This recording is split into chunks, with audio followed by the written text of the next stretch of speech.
sa Pastor Art.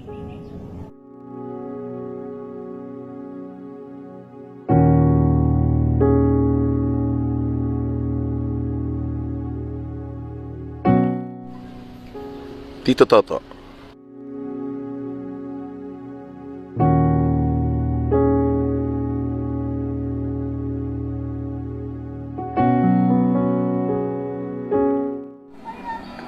Toto Piyok.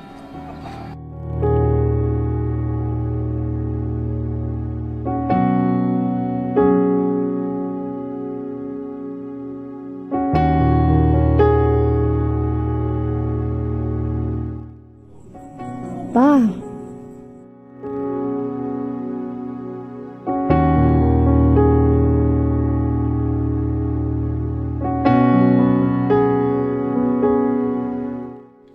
Papa.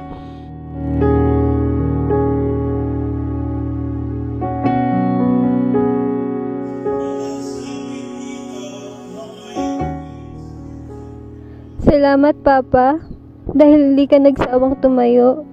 Sa Panginoon, sumunod ka ng buong puso. Hawak ang pananampalataya, hindi ka kailanman sumuko. Sa kanyang salita, patuloy kang nagpatianod. atin sabi ni Apostle Paul,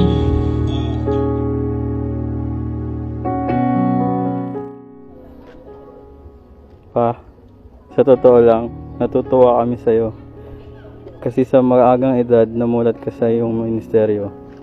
Tinanggap mo ang tawag ng Panginoon at hinawakan ng buong tapang ang pagiging isang ministro.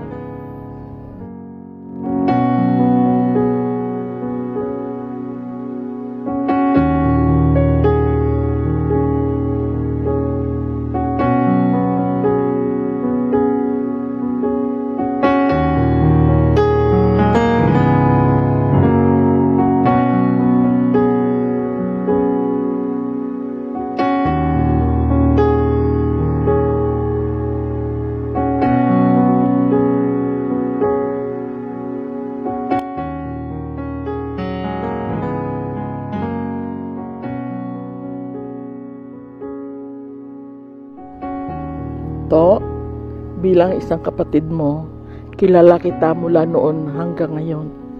Isa kang simpleng taong ginamit ng Panginoon para magbago ang buhay ng lahat ng taong nakapaligid sa iyo. Magmula nung bata ka hanggang maging isang lubusan ka ng mensahero ng Panginoon. Hawak ang salita ng Panginoon, buong puso mong ibinahagi ito sa lahat sa amin, sa pamilya mo. Maraming salamat. At ikaw ay ginamit ng Panginoon. Masakit man, pero tanggap na namin ang lahat.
Brother Art, sa paglago ng mission mo bilang isang pastor, lumago rin ang mga taong nakilala mo. Mga taong tumulong humubog sa paniniwala mo. Mga taong sa hirap naging sandalan mo. Mga taong hindi nang iwan magmula sa simula hanggang dulo. Patuloy kang sinamahan sa iyong pagtayo sa mensahe at sa iyong pagtuturo. God bless you.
Pa, salamat dahil hindi man kami masasabing perpektong mga anak ng pastor, patuloy mo kaming ginabayan para maging perpektong may bahay ng Panginoon.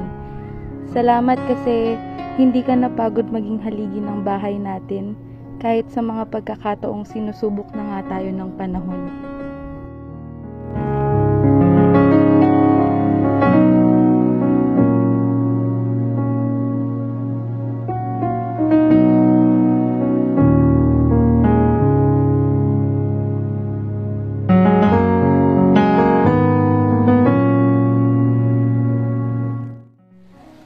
Pa, salamat. Dahil hanggang sa huli ay pinangatawanan mo ang sinumpaan mong pangako. Hawak ang kamay ni Mama sa harap ng Panginoon at ng mga tao. Sa loob ng 3 dekada, magkasamang nagpuri sa Panginoon. Pinamala sa aming mga anak ang pag-ibig na hinubog ng panahon.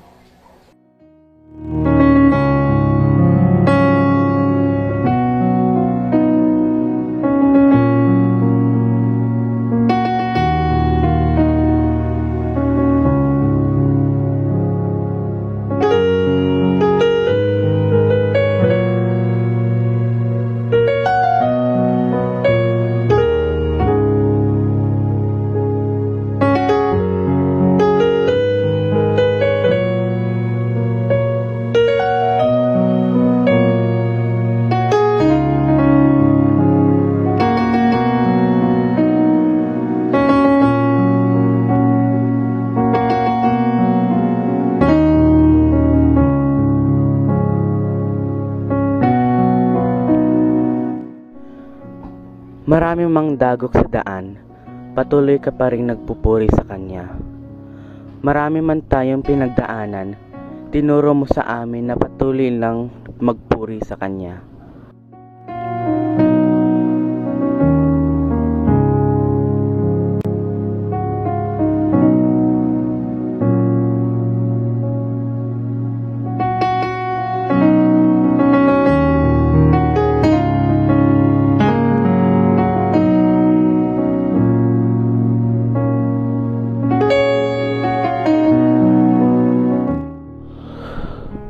Salamat pa, maiwan sa puso namin ang mga mensaheng itinuro mo, mga payong inahilbilin mo, mga pagmamahal na di mawawala sa aming mga puso.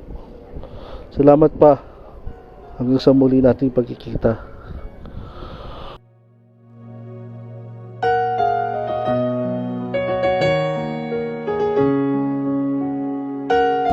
Then also his blasphemy sa tabernacle ng Panginoon na walang iba kundi ang bride. Ang bride ay God hide in simplicity and reveal Himself in the same way. Simple, humble people. You see, but they love the Lord. They love His word.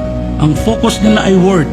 For man shall not live by bread alone, but by every word that proceeded from the mouth of God. At ang sunod pa, at hindi na ng famine, siya ay binibless. Siya ay nagiging dakila. He walks great. And went forward. Gusto ko yan. Sa Bible mismo. Brother Branham said sa birth pain, di ba? New birth is not backward, but always move forward. To move forward. At yun ang birth. Siyempre, lalabas ka sa tiyan ng nanay mo. Forward yan. Kasi, ihinga ka ng sarili mo, kakain ka ng sarili mo, mag-iisip ka ng sarili mo, magdesisyon ka sa sarili mo. Lahat niyan, ikaw ay sa iyong sarili. Yan ang pinakapunto. Bakit ka iluluwal, ipapanganak? Mabuhay ka sa sarili mo. Hindi yun nakadepende lang lagi. Anong sinabi ni Berba naman? Nasaan niya? Diba? Speak your own. Speak your mind. Why cry? Speak and move forward. At yung kanyang attributes ay eternal.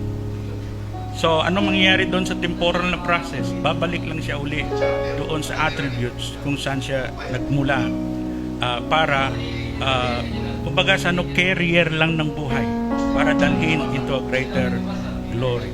Salamat sa mga carrier. Salamat sa shock. Salamat sa tassel.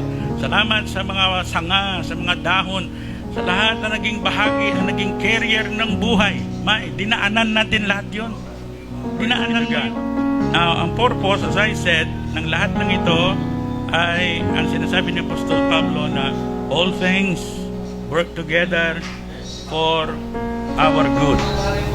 So, in order na ma-deal natin, and I check the word na deal, you see, to deal means to manage or handle someone or something. Hindi yan naalis. Tulad na nabanggit na nagsasabi kay John, we've not John. We've not bride. We've not believers. Huwag kayong manatili dyan sa weeping. Weeping may endure at night, but joy cometh in the morning. Rising of the sun. You see?